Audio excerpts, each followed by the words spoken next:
UKG का सवाल है, फीफा में हमारी इंडियन टीम क्वालिफाई क्यों नहीं हो पाती, कमी कहाँ आती है? बताइए गरिमा जी, मैं आपके थॉट्स सुनना चाहूँ। यार, मैं कजाक ने क्वालिफाई कर लिया है ना, कजाकिस्तान ने। उज़्बेकिस्तान ने किया है, वे शायद उज़्बेक हैं। सॉरी, हाँ, उज्बेकिस्तान ने।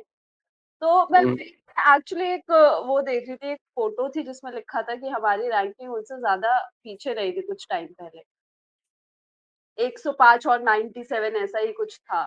और अब वो लोग क्वालिफाई कर चुके हैं, हमारी जो रैंकिंग है वो और ज्यादा गिर चुकी है। और हम मतलब बाकी कंट्री से 2-3 डेकेड्स पीछे हैं। ये और बताइए, अच्छा लग रहा है सुनते हुए। क्यों?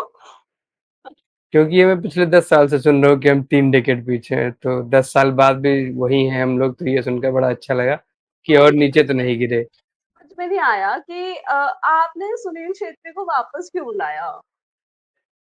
ऑप्शन ही नहीं है आपके पास।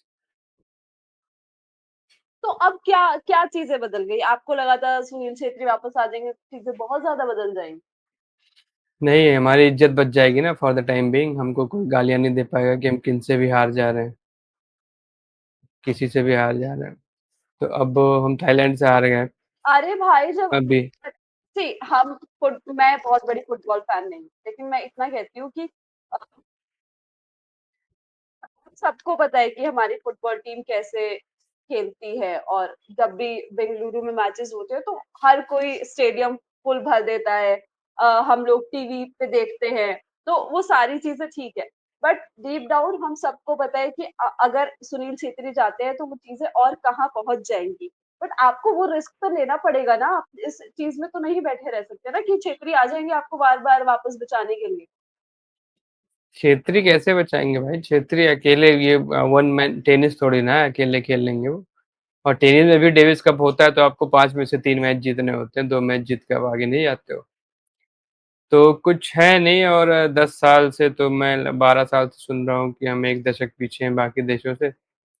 और आज फिर आपने कहा कि हम 3 दशक पीछे हैं बाकी देशों से, तो ज़्यादा हालात नहीं बदले हैं, जो 10 साल पहले थे वही अभी भी हैं। जबकि इन 10 सालों में हमने कितना इन्वेस्ट किया, हम कितने खेल मंत्री हमने देखिए, मिशन 11 मिलियन चलाया था विजय गोयल ने 2017 की अंडर 17 वर्ल्ड कप से पहले, जो कि दिल्ली में हुआ था।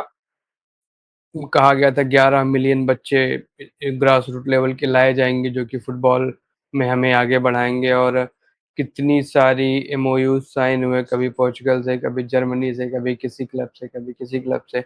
और इनका हर साल, ऑलमोस्ट हर साल विजन डॉक्यूमेंट आता है इनका।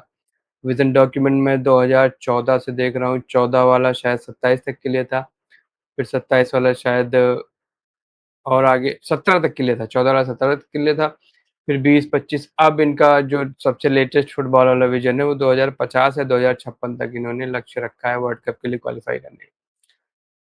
तो इनके ऐसे विजन डॉक्यूमेंट्स मुझे लगता है कि अगर फेंके ना गए होंगे तो मेरे घर की किताबों के बीच में कहीं पड़े होंगे, क्योंकि ऑलमोस्ट हर प्रेस कॉन्फ्रेंस में मैं जाता रहा हूँ, बीच के 4-5 साल तो बहुत सीरियसली मैंने किया था। लेकिन फिर वही, ये कुछ होना जाना है नहीं, क्योंकि आपने जब 2014 15 14 नहीं 15 15 में जब आईएसएल शुरू हुआ था, आईएसएल का पहला सीजन था, तो उससे पहले आपने आईएमजी रिलायंस के साथ जो डील की थी, उस डील ने ही आपका नुकसान किया सबसे ज्यादा। आपने कहा कि उन पैसों से आप फुटबॉल को डेवलप करोगे, और जबकि आपने क्या किया था, आपने 10 साल के लिए वो फुटबॉल अपनी बेच दी थी, और बेची ऐसे थी कि उन्होंने आईएमजी रिलायंस को अधिकार दिया था कि एक अपनी प्राइवेट लीग बनाकर वो चला सकते हैं, उसमें किसी का कोई हस्तक्षेप नहीं होगा। तो वो लोग जो है अपनी लीग चला रहे हैं, फिर उस लीग को अपने तरीके से चला रहे हैं। उसमें पहले तो रेलीगेशन प्रमोशन ही नहीं था, जो खेल रहा है वो खेल ही रहा है, चले जा रही है, चले जा रही है। और उसके बाद आपकी जो असली लीग थी, आई लीग, जो कि ग्रास रूट से प्लेयर्स बनाती थी, जिससे विराट कोहली निकले, जिससे भाई, और उसके बाद के तमाम सारे, विराट कोहली कह रहा हूँ, सुनील छेत्री निकले, और भी तमाम सारे प्लेयर्स निकले। ऐसी लीग को आपने खत्म कर दिया धीरे धीरे। और फिर आईएसएल में क्या करते हैं, आईएसएल में इस समय जो मैं पढ़ रहा हूँ, देख रहा हूँ कि उसमें छोटे छोटे बच्चों को बहुत बड़े बड़े कॉन्ट्रैक्ट दे देते हैं, और फिर उनको 5 से 6 साल तक बेंच पे बिठा के रखते हैं, ना खेलने का मौका देते हैं, और ना ही उनको बहुत ज़्यादा अपॉर्चुनिटीज मिलती है। तो वो जब उनको डेवलप होना चाहिए उस उम्र में, वो बेंच पे बैठे रह जाते हैं। तो उनकी डेवलपमेंट हो ही नहीं पाती। अब डेवलप हो नहीं पा रही तो आपके पास कोई ऑप्शन ही नहीं बचता। आप देखो ना स्ट्राइकर्स कौन है, 4-5-6 नाम लेते हैं, सुनील छेत्री लेते थे, कुछ साल पहले तो मनवीर सिंह हो गए आपके, 2-3 और लड़कों के नाम लेते थे वो, लेकिन वो लोग उनका फर्स्ट टच आप देखोगे तो आपको समझ में आ जाएगा ना कि किस तरीके का गेम चल रहा है। फुटबॉल का फर्स्ट टच ही बता देता है कि आप किस लेवल के प्लेयर हो, और आपके फर्स्ट टच से अगर गेंद आपके पैर से लग के छिटक जा रही है तो उसका कोई मतलब नहीं है, आपकी ट्रेनिंग बेकार है फिर उसमें।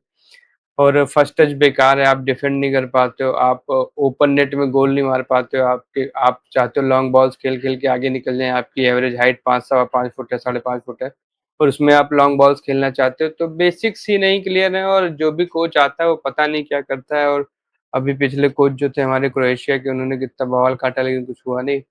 अब सुनने में आया कि मनोलो मार्केस शायद अभी कोच है, वो भी छोड़ना चाहते हैं, कह रहे हैं भाई मेरा हो गया, अब मैं नहीं कर पाऊंगा। क्यों? तो ये सब है अरे वो साथ साथ क्लब की कोचिंग भी कर रहे थे ना, एफसी गोवा के भी कोच है शायद वो। भाई कुछ सब समझ जाते हैं। आपके पास देखिए, आपके पास क्वालिटी है ही नहीं, और क्वांटिटी के नाम पे भी आपके पास वही हैं, कुछ चुने हुए रीजन्स के प्लेयर्स हैं। और आईएसएल के जो क्लब्स हैं वो अपने अकॉर्डिंगली प्लेयर्स रिलीज करते हैं, उनको नहीं मतलब है कि नेशनल टीम को जरूरत है या नहीं है। उनको जब अपनी सुविधा होती है तभी वो प्लेयर रिलीज करते हैं, स्पष्ट कह देते हैं कि आप कैंप लगा रहे हो, आपकी मर्जी, हम प्लेयर नहीं दे पाएंगे। प्लेयर मेरा है, मैंने मेरे साथ कॉन्ट्रैक्ट है, मैं इसको साल के 1 करोड़ रुपए दे रहा हूँ, तो मैं अपने हिसाब से चलाऊंगा। तो ये होता है इंडियन फुटबॉल में। पूरी तरह से एआईएफएफ का बस नाम है, फुटबॉल चलाता रिलायंस है यहाँ की, आईएमजी रिलायंस और स्टार स्पोर्ट्स का मिलकर जो आईएसएल शुरू हुआ था। आईएसएल के पास अगले सीजन के लिए कोई स्पॉन्सर भी नहीं है शायद, और ना ही उनके पास कोई ब्रॉडकास्टर है। तो 10 साल में ही ये लीग भी आपकी खत्म हो गई।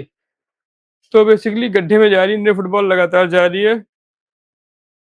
और राहुल जी कह रहे हैं एकमात्र सॉल्यूशन मेरे हिसाब से है कि ओआईसी प्लेयर्स को अलाउ करो, फॉरेन इंडियंस जो हैं वो खेलें आकर। हाँ यार, ओसीआई प्लेयर्स को अलाउ करना मुझे लगता है शॉर्ट टर्म सॉल्यूशन हो सकता है, फुल इसको टर्म करते तो फुल चाहिए ना।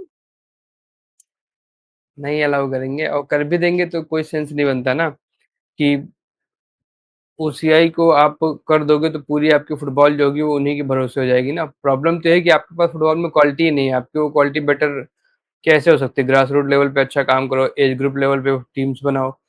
जो बच्चा बाहर 5-6 साल की उम्र में एकेडमी में पहुंच जाता है, आपके यहाँ 16 साल का होने के बाद एकेडमी में पहुंचता है, 14 साल का होने के बाद एकेडमी में पहुंचता है, तो ऑलरेडी इतना पिछड़ा हुआ है वो। तो आप उस पर काम करो, एज ग्रुप लेवल पे काम करो, अकेडमीज पे काम करो, और इन ग्रास रूट लेवल की फुटबॉल में इन्वेस्ट करना मैंडेटरी कर दो हर क्लब को, हर क्लब की कम से कम 3 एज ग्रुप टीम बने। इस तरीके की चीजें होंगी तभी होगा ना। बेसिक्स तो यही है ना कि जब बचपन से आप सिखाओगे तभी बच्चे आगे चल के खेल पाएंगे ना। आप 14 साल की उम्र में अगर वो ट्रेनिंग शुरू कर रहा है, तो आप सोचो कि यूरोप का जो बच्चा 6 साल की उम्र में ट्रेनिंग शुरू किया, उससे वो ऑलरेडी 8 साल पीछे है। और उम्र तो बढ़ ही रही है ना, जैसे जैसे उम्र बढ़ेगी उस हिसाब से अपनी हर शरीर की लिमिटेशंस होती है, इंजरीज होती है, फिर उसके बाद भी नुकसान होता ही होता है।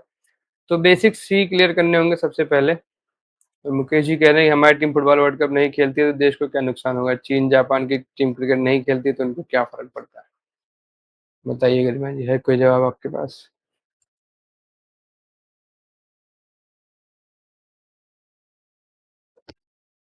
मतलब ऐसे तर्क पे क्या बोला जाए? कुछ तो बोलना पड़ेगा, आप बच के जा नहीं सकती, अब मैं कुछ बोलना पड़ेगा। इस पे क्या बोलूं अब, उनको क्या फर्क पड़ता है क्या नहीं पड़ता।